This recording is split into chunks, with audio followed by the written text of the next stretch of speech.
मित्रों, मेरे ब्लॉग में आप सभी का हृदय से स्वागत है। मैं आशा करती हूँ कि आप सभी स्वस्थ, प्रसन्न एवं ऊर्जावान होंगे। आज का यह ब्लॉग मेरे कुछ खास है क्योंकि इसका आरंभ बिल्कुल अचानक हुआ। दरअसल आज मैं अपने मित्रों के साथ बैठकर हंसी मजाक और बातचीत में डूबी हुई थी। उसी दौरान मैं अपनी कला के प्रदर्शन में भी लीन थी। तभी अचानक एक फोन कॉल ने पूरे माहौल को बदल दिया। फोन उठाते ही पता चला कि मेरा टिकट कंफर्म हो चुका है। जी हाँ, ये सुनते ही मेरी खुशी का तो ठिकाना ही नहीं रहा। उत्साह इतना बढ़ गया कि मेरी भावनाएं मेरे अभिनय से भी आगे निकल गई। उस पर की खुशी शब्दों में बयां करना आसान ही नहीं था। अब खुद भी देख लो। उसी उमंग में मैं उत्साह में बिना एक भी पल गवाए सामान बांधने की तैयारी शुरू कर दी। जल्दीबाजी में सब कुछ करना तो था, पैकिंग पूरी करना था और भी बाकी सारे कार्य थे जो मुझे संपन्न करने थे, किंतु मैं अभी तक अपने अभिनय को प्राथमिकता दे रही थी। जी हाँ, खुशी तो मेरे चेहरे पे आप लोग को साफ दिखाई दे रही होगी। जल्दीबाजी में मैंने अपने सारा काम को खत्म करके अपने पैकिंग को कंप्लीट करके और एक गहरी सी संतोष की सांसें ली और सोने के लिए चली। अगली सुबह अर्थात आज का दिन मेरे लिए अत्यंत महत्वपूर्ण था। कई आवश्यक कार्य पूरे करने थे, किंतु दुर्भाग्यवश उन्हें मैं अपने कैमरे में कैद नहीं कर सकी। फिर भी मन में एक अलग ही तृप्ति थी। सभी कार्यों को पूर्ण करके मैं रेलवे स्टेशन की ओर रवाना हुई।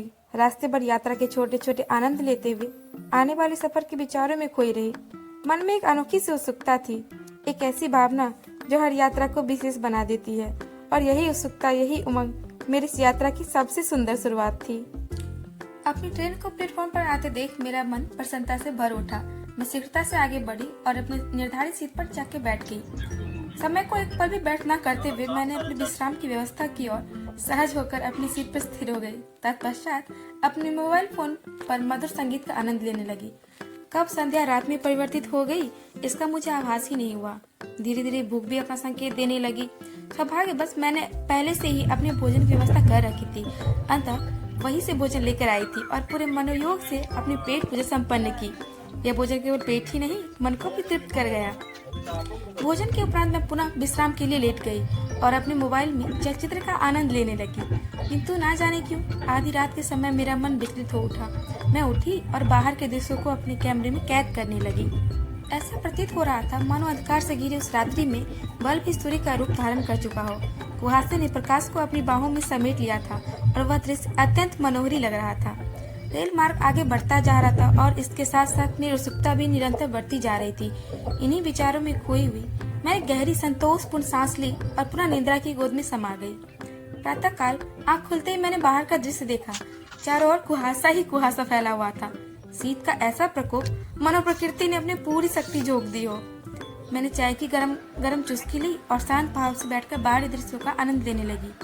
अब प्रतीक्षा थी उस पड़ाव की जो मेरी मंजिल के समीप होने का एहसास कराता है। जी हाँ, गंगा नदी, उसकी पवित्र अविरल धारा, वह पड़ाव जहाँ से मेरी मातृभूमि मुझे और भी समीप लगने लगती है। जी हाँ, मैं अपने घर जा रही हूँ और घर जाने की तो बात ही कुछ और होती है। जी हाँ, और देखते देखते इन लोगों से बातें करते करते न जाने मैं कब अपने पड़ाव तक पहुँच गई। अपने स्टेशन पे उतरते ही मैं घर की ओर जाने वाले रास्तों को चारों ओर से निहारने लगी, मानो ये पुरानी स्मृतियों को याद दिला रही। मानो अपनी चरम सीमा पे थी। मैंने स्वयं को इस प्रकार ढक लिया था मानो किसी युद्ध के लिए प्रस्थान कर रही हूँ। गांव का दृश्य देखते ही मन को गहरा सुकून मिला। यह वही सुकून था जो केवल अपने पर मिट्टी और घर की खुशबू से मिलता है। इस ठंड में आते ही ठंड के कहर को रोकने के लिए मैं गरम गरम चाय पी और मस्त फैमिली के साथ बैठ कर गप्पे लड़ाने लगी। इतने में मेरे टेबल तक खाना भी आ गया और घर के खाने का तो कौन मिस नहीं करता। खाने के बाद कुछ मीठा हो जाए के लिए मम्मी कुछ यहाँ पे चॉकलेट रखी थी, मेरे मस्त चॉकलेट का आनंद लेने लगी। फिर शाम होते ही ये कुछ हमारे घर के फेमस चीज आई मेरे पास, जो कि फिर से खा के मैं निकल पड़ी अपनी छत की ओर। ये सरसों और देखने लगी चारों तरफ का सुहाना मौसम। बड़ा ही सुहाना था, बड़ा मजा आया। तो चलिए इसी के साथ मैं अपने ब्लॉग का अंत करती हूँ और आशा करती हूँ कि आप लोग को पसंद आया होगा।